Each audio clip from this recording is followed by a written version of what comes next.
warahmatullahi wabarakatuh. Perkenalkan, saya Rusda Laila Fitriana dari Prodi Pendidikan IPA Internasional Universitas Negeri Yogyakarta. Selamat datang di tutorial Sains Praktikum Daya Hantar Listrik.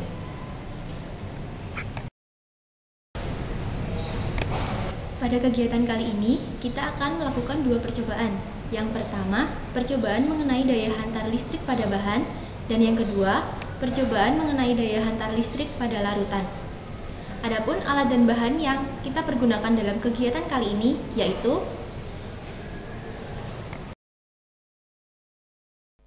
multimeter, batu baterai, kabel penghubung, lampu LED, logam besi, balok kayu, cawan Petri, pH meter,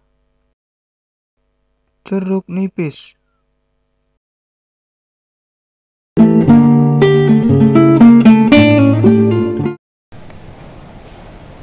Untuk praktikum kali ini, kita akan membuat suatu rangkaian listrik, di mana bahan yang akan kita uji akan kita masukkan ke dalam rangkaian listrik tersebut.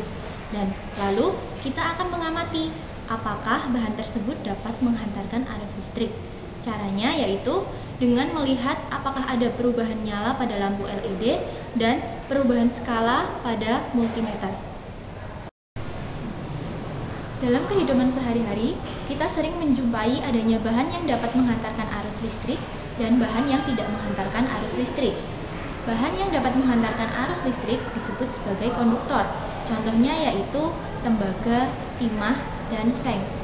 Sedangkan bahan yang tidak dapat menghantarkan arus listrik disebut sebagai isolator.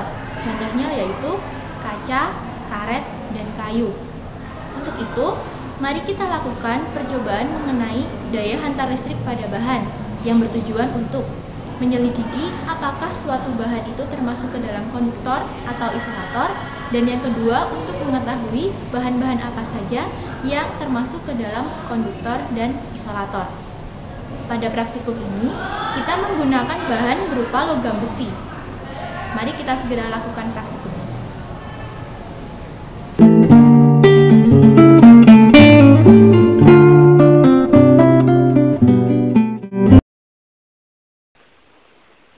Kita hubungkan kabel kepada bahan dan terlihat lampu LED menjadi menyala sangat terang. Hal ini mengindikasikan bahwa terdapat aliran arus listrik yang mengalir di dalam rangkaian tersebut.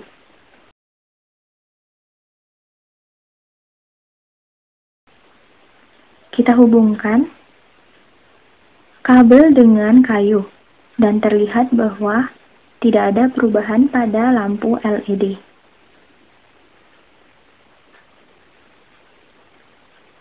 Skala pada multimeter juga tetap diam, tidak bergerak. Hal ini mengindikasikan bahwa tidak ada arus listrik yang mengalir di dalam rangkaian listrik tersebut.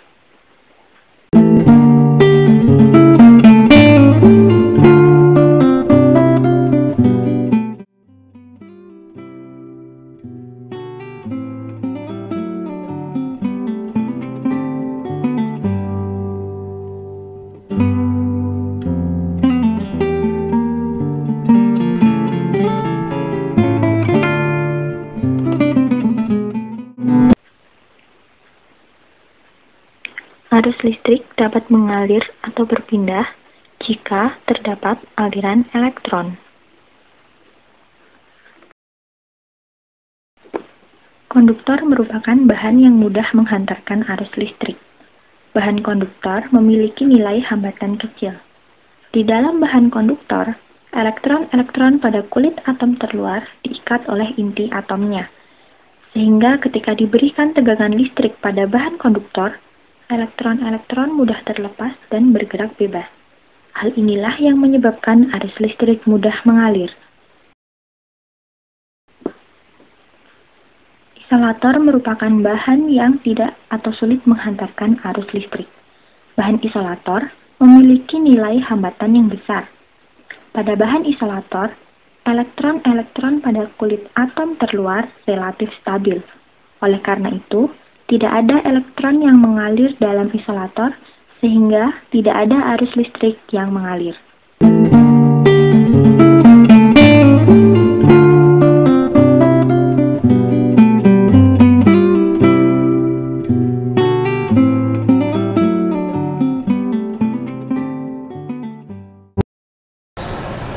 Selain zat padat, ternyata zat cair atau larutan juga dapat menghantarkan arus listrik. Larutan yang dapat menghantarkan arus listrik disebut sebagai larutan elektrolit, sedangkan larutan yang tidak dapat menghantarkan arus listrik disebut sebagai larutan non-elektrolit. Larutan elektrolit sendiri dibagi menjadi dua, yaitu larutan elektrolit kuat dan larutan elektrolit lemah. Larutan elektrolit kuat terdiri dari asam kuat dan basa kuat. Larutan ini memiliki daya hantar listrik yang besar. Sedangkan larutan yang memiliki daya hantar listrik lemah disebut sebagai larutan elektrolit lemah yang terdiri dari asam lemah dan basa lemah. Praktikum daya hantar listrik pada larutan kali ini bertujuan untuk menganalisis pengaruh pH terhadap daya hantar pada larutan. Bahan yang akan kita uji pada kegiatan ini berupa ekstrak dari buah jeruk nipis. Mari segera kita lakukan percobaan kali ini dengan mengukur nilai pH ekstrak jeruk nipis tersebut.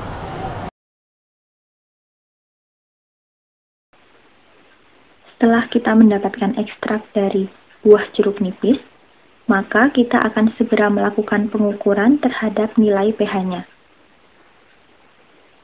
Kita masukkan pH stick ke dalam larutan dan kita amati perubahan warna yang terjadi. Kita tentukan pH dari larutan jeruk nipis tersebut. Kita lihat pH dari larutan jeruk nipis ini bernilai 2 atau termasuk ke dalam larutan elektrolit kuat.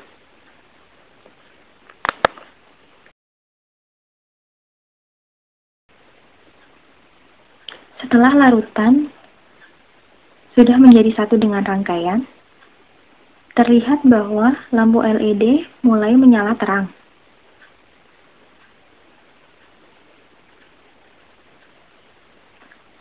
Skala pada multimeter juga menunjukkan nilai tertentu, yang hal ini berarti terdapat arus listrik yang mengalir pada rangkaian listrik.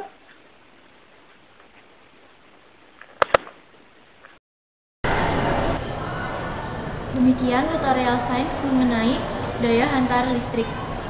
Semoga bermanfaat dan selamat mencobanya. Assalamualaikum warahmatullahi wabarakatuh.